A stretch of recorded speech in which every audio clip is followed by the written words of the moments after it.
So this is how to create Facebook ads using AI. It's a video I've wanted to do for a while now, and we've been doing it with some clients. So I've been able to kind of experiment around with it and kind of share some results that we've gotten using AI and how it's worked out so far with us. Now, number one, we've been using Midjourney. Midjourney is a great platform to actually create images from AI, and you can actually now insert images from your competitors and use those images to turn into your own images so you don't get copyrighted at all. As you can see here, we can have this example of a Midjourney ad and then an example of us using a stock image. So as you can see here to the left, if I had to guess if this was a stock image on my left with the 3 boxes of meat, I would say that's a stock image. You know, you probably pulled that off the internet. Someone shot that professionally and you know, it looks great. I would not say that's AI. Now on the one on the right, I would also say that's probably a stock image too, but I would also say that that looks more like AI than the one on the left. And the one on the left is AI. So it's pretty crazy what you're able to do with Midjourney. Just obviously this is 2 different clients, obviously 2 different styles. One we used a stock image and that stock image crushed. And then this one for the pork box offer, it's been doing okay, hasn't been doing great. But then what we've also kind of seen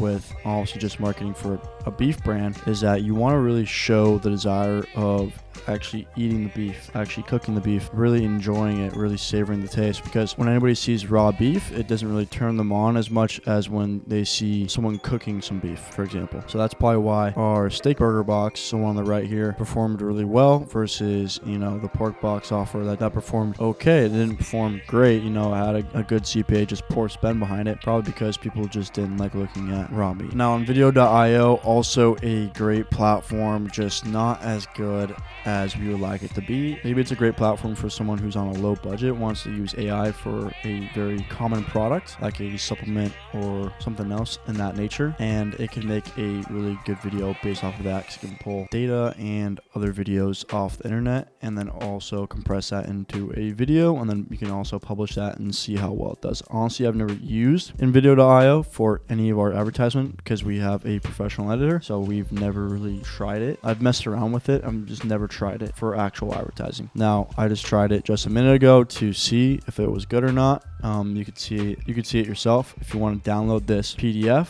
just go to the description below. It's absolutely free, no email required. Just go to the Google Drive, download it, and then you can go watch our example of our professional editor and an example of video.io. But now I'm going to bring you into Midjourney. Now Midjourney is the platform that we use the most. So I'm here in Midjourney.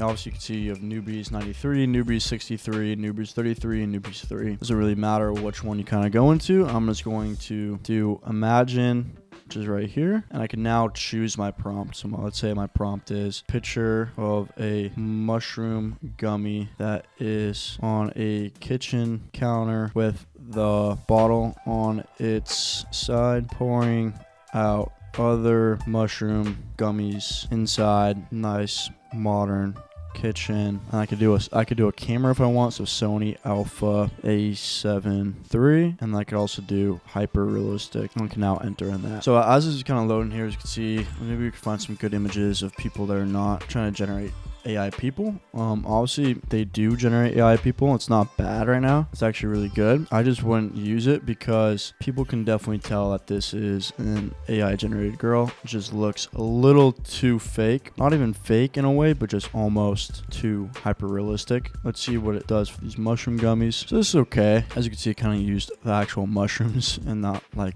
a gummy supplement you might see. Let's do a steak one instead. As you can see here, these aren't bad at all. It honestly has a kind of an issue with the glowing though. So as you can see right there, it's kind of glowing. So maybe we do version 3 again, kind of mess around with that. Then also we'll use version 3 so we can get an up close image of it and just see. But see how it's kind of glowing right there where it's kind of, it almost doesn't look real. I've kind of seen that issue before with the kind of the steak shots. Obviously the flame looks super legit and the actual grill itself. So this is not a bad photo. in any way. It's actually really good, but we'll see what it does with making other versions based off of that one, and maybe we could use some of those. And then basically what I do after that, once I get a photo that I like, I then send it to my graphic designer, who then makes the ad based off all the AI images, and then we start putting them into DCTs, and then we test and see if they work at all. Maybe they do work, maybe they don't work. The big thing is constantly testing new messaging, new images, seeing which image works better, because we could try this image right here of AI, and then we could also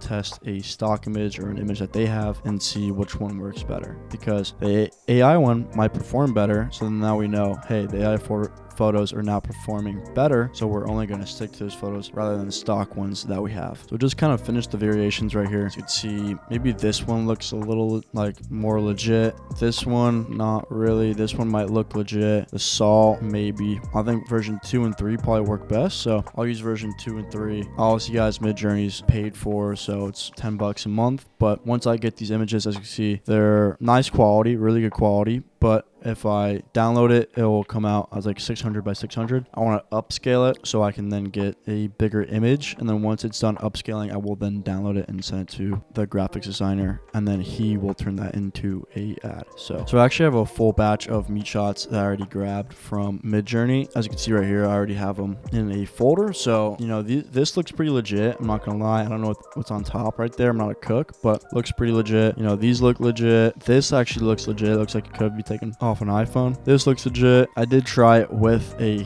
hamburger and it honestly didn't turn up too well. Maybe if I tried it on a grill instead of on a hamburger like this, I think it would have turned out a lot better. But as you can see here, a little bit of an issue with like glowing like that. I don't know why Midjourney has a hard time dealing with that. Obviously in these photos before, the glowing isn't too bad at all. Maybe in that one it is, and some of the other ones it is just a little bit, but like that one right there, right here, the glowing is a little bad, but they do look pretty solid. So Midjourney is obviously a great platform, and we've gotten some pretty good results, which I'll show you right now. So as you can see here, I kind of got to block out whose account this is, but as you can see in DCT 107 and DCT 108B, these were all AI images that we used. And remember, we didn't use actually any cooked meat shots. Actually, that's a lie. Just lied to you. It's actually 107 we used a cooked meat shot, and then 108. Oh no, sorry. It's 108 that we used a cooked meat shot, and then 107 was raw meat shots. Now, as you can see, the conversion wasn't bad at all. We're getting a CPA of $3, $1, whatever it may be, with a couple of sessions, but the ad spend isn't good. That means we're not getting a lot of sessions from those ads, or Facebook doesn't want to push those ads because they just honestly don't look good on the feed. But since we know that these ads are working and kind of converting well with the messaging that they have on them, we could change up the images and leave the primary and headline text and see, hey, is this working better compared to the raw meat or compared to the cooked meat? And once again, we're going to use the AI cooked meat and the AI raw meat. So as you can see, it's not bad at all, and we've been using it for another brand too as well, and we'll see how well it goes for that brand as well. But this is just the first time we've been able to really pump out some solid ads from AI. So I just kind of want to show you guys what we were doing with AI and if it's working or not, and it's not doing bad at all. So maybe you hop on the AI train, maybe you can use it for your brand in some way, and then you could scale to 50,000, 100,000 a month with not even taking photos yourself or having to pay someone to take photos for you. But if you want to grab that PDF from what I had before, go to the description below and download it. It's absolutely free. It's in a Google Drive. My only ask in return is that you subscribe and drop a like to this video. It really helps promote the channel and promote this video to more people that might need it and might want to use AI for their brand. So thank you guys for watching the video, and have a good one. Peace out.